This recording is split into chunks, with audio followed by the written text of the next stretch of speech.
Hello there, welcome to Dragon Sport Media Podcast. Thank you very much for joining me. My name's Martin. Dydd Gwyl Dewi Hapus, by the way, pawb. Of course, it's 1st of March today, so we celebrate St David's Day in Wales for any listeners that don't know. Well, it's been lovely, sunny, a few Welsh cakes, a few Welsh beers and pale ales.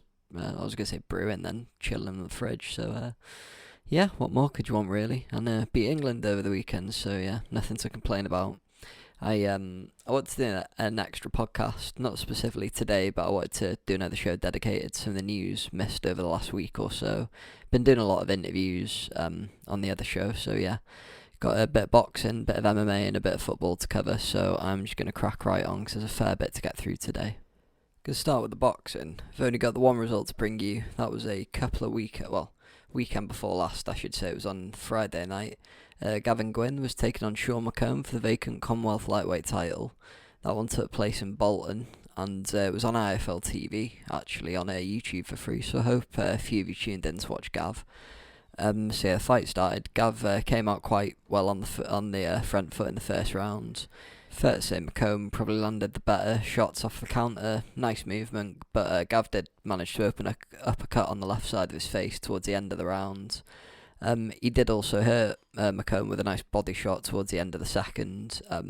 Probably give Mccomb the first two rounds, but Gav was finding some really nice openings, probably using a lot of his experience and pressure to really pin the young man down. He did put some serious pressure on Mccomb in round 3. I have to say, Gav's striking looked really sharp throughout, pushed a really good pace throughout the whole fight. So it was probably 2-1 still to Mccomb after 3 rounds. Mccomb did look a lot sharper coming out in the 4th, but Gav was still managing to get inside, land some really big shots to the body. Very, very close fight to call after 4 rounds. Probably say it was 2 apiece, maybe 3-1 either way potentially. It was bit of back and forth early on in the 5th round, and then Gavin really started teeing off with some nice work to the body, then getting in a few good hooks upstairs as well. Mccomb did start to look like he had his wind come back into his sails a bit more, but Gavin was still wearing heavily on his opponent. I think there was only 1 inch between them in terms of the size difference, but Gav he's quite tall for a lightweight, and he did seem really big in the ring and like he was wearing his pressure down on the younger man. Both men still pushing a furious pace going into the 6th round. Gavin did really start digging away in the last 30 seconds. He looked like he did actually score a knockdown towards the end of the 6th, but I think it was ruled a slip. Mccomb was starting to look a bit similar to Josh Kelly in his fight against Avasanian. Sort of like giving it his everything, and then seemed to be coming back a bit, and then it all just faded out a bit. I have to say, throughout the 7th round, Gavin was landing some really nice volume shots on Mccomb. It was about halfway through the 7th, actually. Mccomb turned his back on Gav after he landed some really heavy shots. And the referee waved the contest off, Gavin getting the stoppage win in the 7th. And he became the new Commonwealth lightweight champion, so Llandafach Iadai. Congratulations there to the Merthyr Mexican. Fantastic performance. The previously mentioned on another episode, Joe Cordina has been set to fight this March. In the last, I was going to say a couple of days, probably more in the last week or so, have had an opponent announced. So Joe's going to be facing Farouk Kabanov. That'll be on the undercard for Lawrence Okolie and Krzysztof Glowaki's WBO cruiserweight title fight, and that is on the 20th of March. I've mentioned Joe a few times before. If you haven't heard of him, he's 11-0 as a professional, 7 wins by knockout. He's actually got a win over the man we've just mentioned, Gavin Gwynne. He beat Gav when they fought it was both the British and the Commonwealth lightweight belts back in 2019. Regarding his opponent, Kabanov, he's 17-2 as a professional. He's got 3 of those wins by knockout. He has been an EBU European Super Featherweight title holder before. He did, I think it was a run of 3 or 4 fights defending that title between 2017 and 2019. I don't really know much about him, to be honest with you, but I've watched a few highlights. There was one of his title defences against a lad from Finland whose name I've struggled with for a few days, so I'm just going to leave it at that. He had it was a majority decision win, but he had some nice head movement, some success getting inside on the counter, so he looks like decent European level fighter, good prospect. just over a month before this one goes into the ring, and I have to say I'm quite looking forward to it. Joe's looked really, really good in all his bouts so far. He's managed to get through each of the tough tests he's faced. I think this will probably be his toughest to date. Maybe not with Gavin Gwynne, potentially. But I think he'll be able to use his speed and movement to give Kabanov a lot of trouble. So, any of the back and forth or any announcements in the run-up to that will bring you that. But that's scheduled for the 20th of March. The final fight I'm going to chat about, the final boxing fight I'm going to chat about, actually, I think this is the most recently announced one. So the IBF have mandated a title eliminator between Swansea flyweight Jay Harris and Ricardo Sandoval, who is Sandoval's the 5th ranked flyweight in the IBF rankings and Harris is 6th. And the winner for that one will be the mandatory challenger for Mariti Muthalane, the South African champion. Quite excited for this one. I've quite enjoyed watching Jay Harris box. If you've never seen him fight before, he's 18-1 as a professional. He did fight for the WBC flyweight title January last year against Julio Cesar Martinez. He was actually the first boxer to take the champion to the full distance, which really did put a nice shine on performance, even though he unfortunately didn't win, but he took the champion to absolute hell and back. That was a war. I really enjoyed watching that one. And, he did himself no harm with the result. Probably gave him a lot of stock being the first man taking Martinez the distance. Both fighters in this one actually have identical 18-1 records. However, Sandoval does actually have 13 stoppages, but I'd say Jay Harris is definitely a step up in competition for the young lad. I think he's only 22 or 23, and Harris is 29 touching 30, so a bit of an age discrepancy, but I have to say this one looks like it should be another cracker.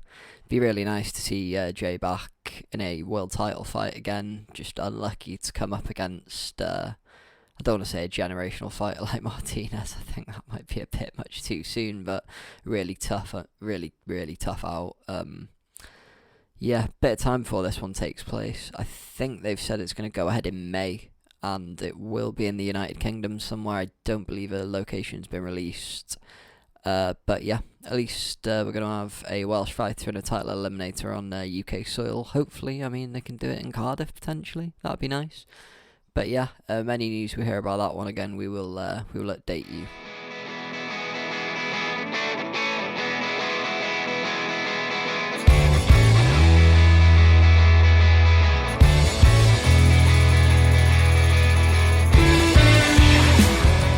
Moving on to the carousel that is Welsh MMA. Got a couple of fight announcements to bring you. First up, Benellis has announced that he's going to be fighting at Cage Warriors 120. That's going to be another one of the trilogy events they're doing. Thursday, Friday, Saturday. He's going to be on the one Thursday the 18th of March, and he's going to be taking on a fellow undefeated prospect. That's Manny Akpan, who's a fellow featherweight, and I think he trains with SBG in Manchester. So you got to imagine there's a pretty good caliber of talent coming out of an SBG gym. Apologies.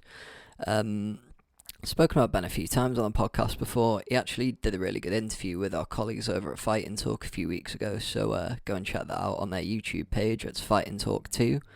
I have to say I really liked what I've seen from the Fresh Prince of Porthcawl. 3-0 as a pro so far, and I think he either went 8 or 9 as a 0 as an amateur. He said he wants to go 50-0 in his career, and honestly, from what we've seen so far, he's very much on the right track. Ben looked really good last time out against Kingsley Crawford. That was at Cage Warriors 118 last December. Seen a few people on Twitter, other social medias, throwing around the Welsh Khabib mantra. And if you played that fight against Crawford alongside the Khabib fight, you wouldn't be far off. Really heavy grappling pressure, ferocious ground and pound. Always looks really sharp on the feet as well. Walks you down when firing to get the takedown. Doesn't just shoot in for lazy singles and doubles. Sets his shots up. Not just clinging on for dear life. Really confident in Ben's ability to get the job done, considering how good he looked last time out.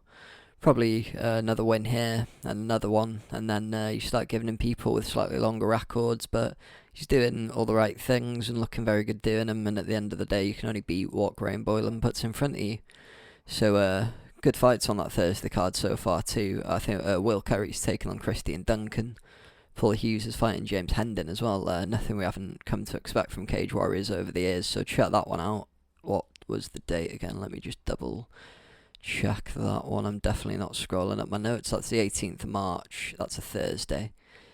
The other rumour I see knocking around the Twitter sphere at the minute, Scott Peterson, who is a very, very highly touted Welsh amateur in mixed martial arts, probably the most anticipated amateur we've had since Jack Shaw, to be honest. He's going to be making his pro MMA debut in the next month or so. Dan Carft is another prospect out of the Chris Reeves Academy. He trains with the likes of Bellator, bantamweight Brett Johns. I think three-weight Polaris champion Ash Williams still rolls there. Scott's had a hell of a lot of amateur bouts as well. 25 in all, with a 16-9 records as a lightweight, I believe most of those fights were. He's had a fair few fights in the Cage Warriors Academy, I should say. Sorry. He was a Northwest lightweight champion for a while back in 2017. I think it was 2017 anyway. I know beat a Norwegian chap to defend that title. I think it was in Liverpool, that one. Yeah, pretty excited for this guy's pro debut. Supposedly this one's going to be happening at Cage Warriors 120 as well. The same event Benellis is fighting at, so 18th of March again. I don't know if they've announced anything regarding an opponent or anything like that, but as soon as there's a full announcement, you'll hear it from us as well as you'll hear it from them. So yeah, best of luck to Scott Pedersen making his professional debut in the next month or so. Going to end on a bit of football today. All four of the Welsh sides in the English tiers were in action on Saturday. You know what? We always start with the bloody championship. We'll start with the National League for a change, because Wrexham actually had to come from a goal behind at the racecourse and did put 4 past struggling Wealdstone. I'll be honest, I only really know of Wealdstone because of that Wealdstone Raider dude. Thank you very much to my good buddy Jack Bolger for buying me his mug. I think it was it a Christmas present or a birthday present? Somehow that poor cup survived like 5 dodgy student houses, so fair play. Anyway, as I said, Wrexham had to come from 1-0 down. They were 1 down at the break thanks to Danny Parrish's first half header, giving Wealdstone the lead. I would have loved to hear what Dean Keats had to say at half time, to be honest with you. Maybe a bit of the hairdryer treatment or chucking some boots, who knows. But whatever he said worked, because Wrexham came out really sharp at the break and equalised a minute or so after half time. That was through Kwame Thomas. Luke Young fired a beautiful effort home from the edge of the box on 53 minutes to make it 2-1. That was before Thomas added his second with just over 20 minutes to go, making the score 3-1. Defender Theo Vassell was sent off for a second yellow card just after Thomas's second, but striker Dior Angus wrapped the game up 15 minutes before time. Wrexham do jump up to 5th place after that win, but Eastleigh and Notts County, who are both below them, do have games in hand. But you know, a few lucky results go your way, and yeah, hopefully some luck due for the Red Dragons. Was it a $250,000 bonus they were offered for winning the National League from Rob and Ryan? I very much like the carrot and stick approach, you know. Dangle a carrot in front of them, and if not, beat the crap out of them with a stick. But yeah, money talks, doesn't it? But it'd be lovely to see him win the title. But is there enough time for him to pick up that many points? I don't really know. Up to 5th place anyway. We're gonna go up instead of down this time, so we're gonna go up to League 2. Newport played out a very, very dull scoreless draw against Stevenage at Rodney Parade. Only 2 shots on target out of 13 for the Exiles.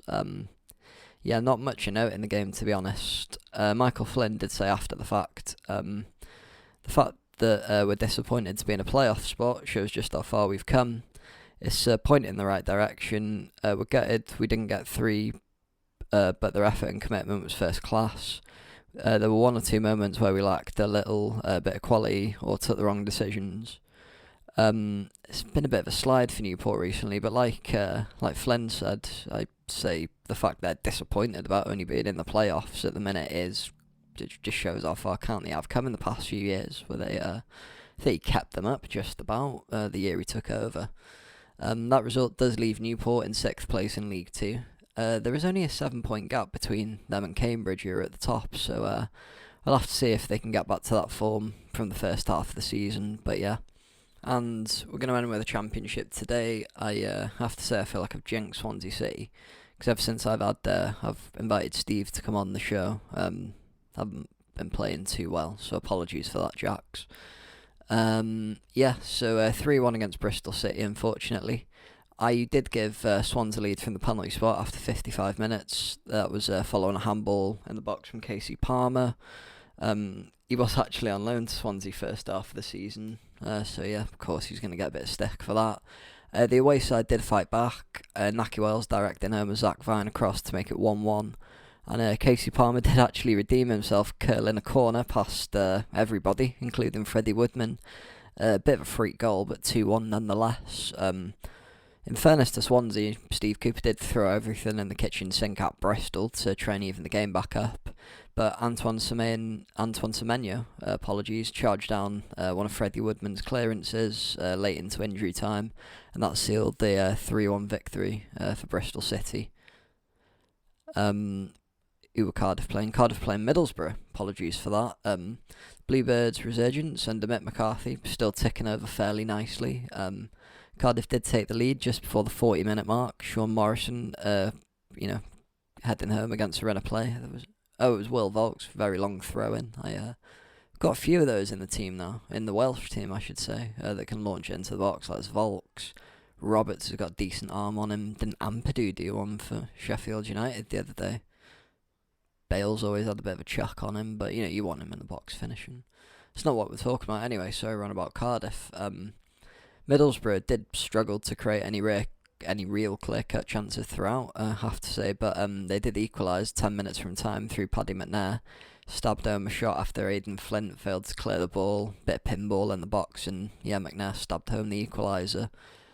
Stat line I did hear, actually. That was courtesy of the Welsh Watch podcast. If you haven't heard them before, you should check them out. It's really good insight. Go to their YouTube channel and give the other episodes a listen. But Kiefer Moore, first Cardiff City player to score over 12 goals in a season since Jay Bothroyd. And I think Bothroyd did that in like 2011, 2012, so maybe about 10 years. 10 years now. In terms of how those two results affect the championship table, Swansea do stay on 4th on 59 points with 2 games in hand over Watford and Brentford, so potentially pick up 2 wins. It could leapfrog both into 2nd. Cardiff do drop to 8th following that draw. They have been overtaken by Barnsley, but there is a 3-point gap to Middlesbrough, who are in 9th, however, and I think there's another 2, and it sort of dips off lower down the table, so there is a bit of a cushion.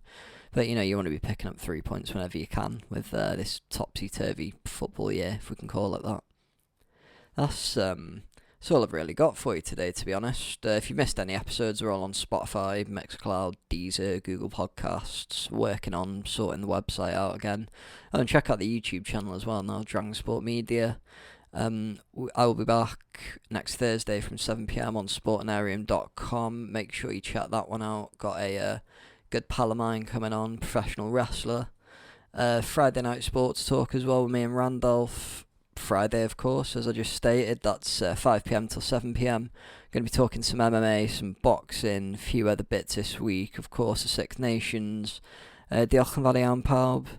Dydd Gwyl, Dewi hapus. Have a good week, and tune in Thursday.